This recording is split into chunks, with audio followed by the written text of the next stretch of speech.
सुगस Adani green energy में last week हम लोगों ने देखा कि 1240 पर रिजेक्शन फेस कर रहा है और काफी स्ट्रगल भी है। इनफैक्ट आज के सेशन में भी अगर आप देखोगे तो 1240 एक पर्टिकुलर रिजेक्शन दिखेगा और स्ट्रगल साफ आपको आज के दिन नजर आ रहा है। यहाँ पे 30 मिनट टाइम फ्रेम बहुत चीजें वहां पर देखने को मिल रही है। डेली टाइम फ्रेम पर भी पिछले 2-3 सेशन काफी बेहतर देखने को मिला है 1240 पर। लेकिन एक पॉइंट यहाँ पर समझने वाला है टेक्निकल पॉइंट ऑफ व्यू पे। वेयर आज अगर आप अडानी पावर के मेरे सब्सक्राइबर रहे हो या फिर अगर आप अडानी पावर भी मेरे चैनल पर देखते हो तो आपको मालूम है अडानी पावर में 217 और 207 पर टेक्निकल्स के अंदर कितने चेंजेस आए हैं। आज भी मैंने वीडियो अपलोड किया, फ्राइडे को भी अपलोड किया था, प्लीज जाकर के जरूर देखना क्योंकि ये टेक्निकलिटीज हंड्रेड्स के एमएफआई पर समझनी बहुत ज्यादा जरूरी है। शुरुआत करते हैं अडानी ग्रीन का आज का वीडियो। सब्सक्राइब जरूर करना। अडानी ग्रीन ने अपडेट दी है, ऑपरेशनलाइज कर दिया है 292 megawatt solar plant in Khavda. Khavda project आप लोगों ने सुना होगा कंपनी का। अभी कंपनी ने अपने Q4 के रिजल्ट्स दिए और खावड़ा प्रोजेक्ट के ऑपरेशनलाइजेशन के बारे में कंपनी ने काफी सारी इंफॉर्मेशन दी है। फाइनेंशियल ईयर 26 कंपनी के खावड़ा प्रोजेक्ट के लिए बहुत बढ़िया गया है और उसके बाद भी फाइनेंशियल ईयर 27 शुरू हुआ है और पहला महीना चल रहा है फाइनेंशियल ईयर 27 का और ऑलरेडी कंपनी यहाँ पर अपना ऑपरेशनलाइजेशन बढ़ा रही है, जो कि बहुत बढ़िया बात है।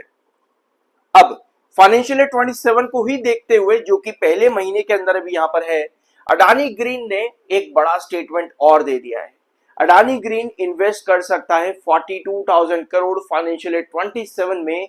किस लिए? अपने एक्सपेंशन को और एक्सेलरेट करने के लिए अपने एक्सपेंशन को 42,000 करोड़ के आसपास का इन्वेस्टमेंट अडानी ग्रीन एनर्जी कर सकता है। Already company aggressive renewable energy pipeline के ऊपर काम कर रही है। हाइब्रिड विंड और सोलर प्रोजेक्ट्स कंपनी के ऑलरेडी चल रहे हैं और इंडिया की क्लीन एनर्जी ट्रांजिशन में कंपनी अपना इंपॉर्टेंट रोल प्ले कर रही है। इस पर और एक्सपेंशन एक्सेलरेट करने के लिए कंपनी ने स्टेटमेंट यहाँ पर दिया है। केपेक्स भी कंपनी यहाँ पर अपना बढ़ाएगी। कंपनी अपने प्रोजेक्ट्स का साइज भी बढ़ाने वाली है।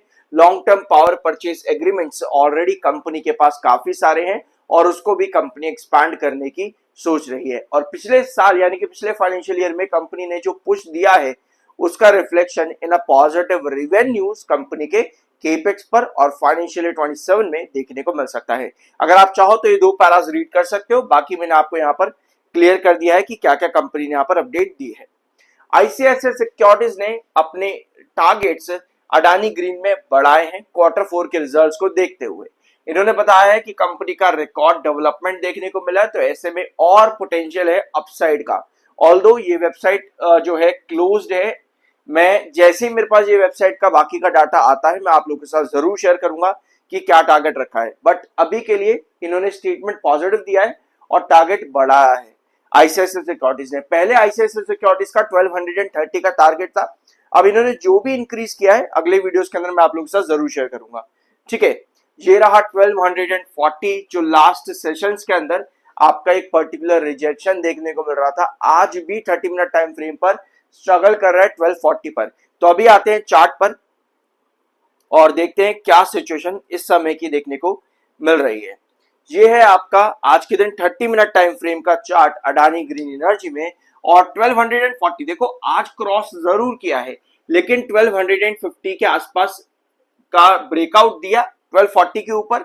उसके बाद वापस से आपको करेक्शन देखने को मिल रही है। अभी 235 के अराउंड काम कर रहा है।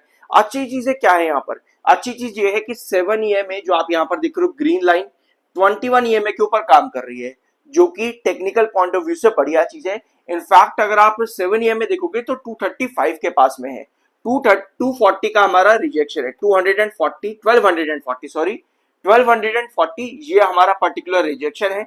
अडानी ग्रीन ने आज इस रिजेक्शन के ऊपर लगभग 2.5 घंटे काम किया हुआ है। अभी तक 30 मिनट टाइम फ्रेम का ये चार्ट है 1 2 3 4 5 2.5 घंटे लगभग 1240 के ऊपर काम किया है, जो कि एक अच्छी बात है। लेकिन एट द एंड स्ट्रगल आपको देखने को यही मिल रहा है कि 1240 के ऊपर जैसे ही जा रहा है वापस से आपको सेलर्स एक्टिव होते देखने को मिल रहे हैं। ठीक है, कुछ ऐसी सिचुएशन अडानी ग्रीन एनर्जी में है और 1160 ये आपका 1160 ये अभी के लिए आपका काफी इंपॉर्टेंट बेस है। अब अगर आप इसके थोड़ा डेली टाइम फ्रेम पर लंबा चार्ट देखोगे तो आप लोगों को वही है 1240 हमारा रिजेक्शन जो आपको आपके दिसंबर 2024 में देखने को मिला था, यही प्राइस। इसके ऊपर का जो आपका रिजेक्शन आता है लगभग 1340 के अराउंड। ये आपका क्रूशियल रिजेक्शन है और अभी जिस रिजेक्शन पर है हम वो 1240 का है। इसके ऊपर सस्टेन करने में जितना कामयाब होगा ना उतना ही बढ़िया है फर्दर और ब्रेकआउट के लिए। लेकिन लास्ट सेशन जो आपको देखने को मिला है यहाँ पर अडानी ग्रीन एनर्जी में, एक बड़ी तेजी फिर बाद में एक डंप भी देखने को मिला था अडानी ग्रीन के अंदर, फिर वापस जाकर के ऊपर की तरफ 1240 के आसपास क्लोजिंग दे दी थी, ठीक है। लेकिन अडानी ग्रीन में ऐसा नहीं हुआ कि अचानक से एक डंप बना और टेक्निकल्स करेक्ट हुए। वेयर आज अडानी पावर की जो मैंने वीडियो की शुरुआत करी ना, इसी के साथ करी थी कि अडानी पावर में आपका 217 से 207 पर जैसे ही आया आपके टेक्निकल जो है 100 से 93 पर आ गए अडानी पावर में। लेकिन अडानी ग्रीन में ऐसा नहीं हुआ। अडानी ग्रीन में जो लास्ट सेशन के अंदर थोड़ी सी करेक्शन देखने को मिली, फिर वापस से रिकवरी बनी, उसके बीच में अडानी ग्रीन का एमएफआई स्टिल 100 पर ही है, यानी कि अडानी ग्रीन के टेक्निकल्स पर कोई कूलिंग डाउन का प्रोसेस अभी तक नहीं हुआ है।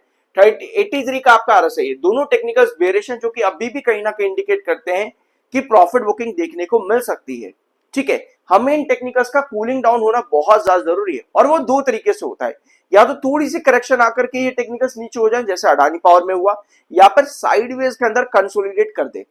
दोनों कंडीशन पे आपके टेक्निकल्स कूल डाउन होने की पॉसिबिलिटी बनती है।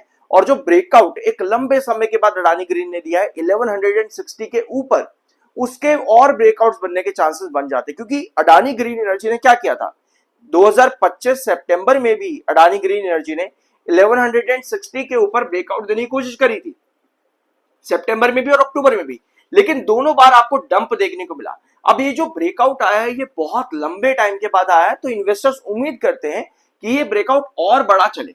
ऑल्दो रिसेंटली अगर आप देख रहे हो तो 800 के प्राइस से ही ये टारगेट बहुत बड़ा अचीव हुआ है, 50% से ज्यादा का टारगेट है स्टॉक के अंदर। बट स्टिल जो अगर हम लॉन्ग टर्म पैटर्न यहां पर देखेंगे तो 2024 के बाद जाकर के पहली बार है 2 सालों में कि ये प्राइस इतना बड़ा देखने को मिला है। तो इन्वेस्टर्स की उम्मीद यही है कि जल्दी से टेक्निकल कूल डाउन हो, साइडवेज के अंदर स्टॉक जितना चल सकता है चले, एंड देन फर्दर आपको और ब्रेकआउट देखने को मिल जाए। तो इन्वेस्टर्स की होप्स काफी ज्यादा है, साइडवेज देने की जरूरत पड़ सकती है अडानी ग्रीन एनर्जी को, क्योंकि टेक्निकल्स हमें जल्द से जल्द नीचे की तरफ यहां पर चाहिए।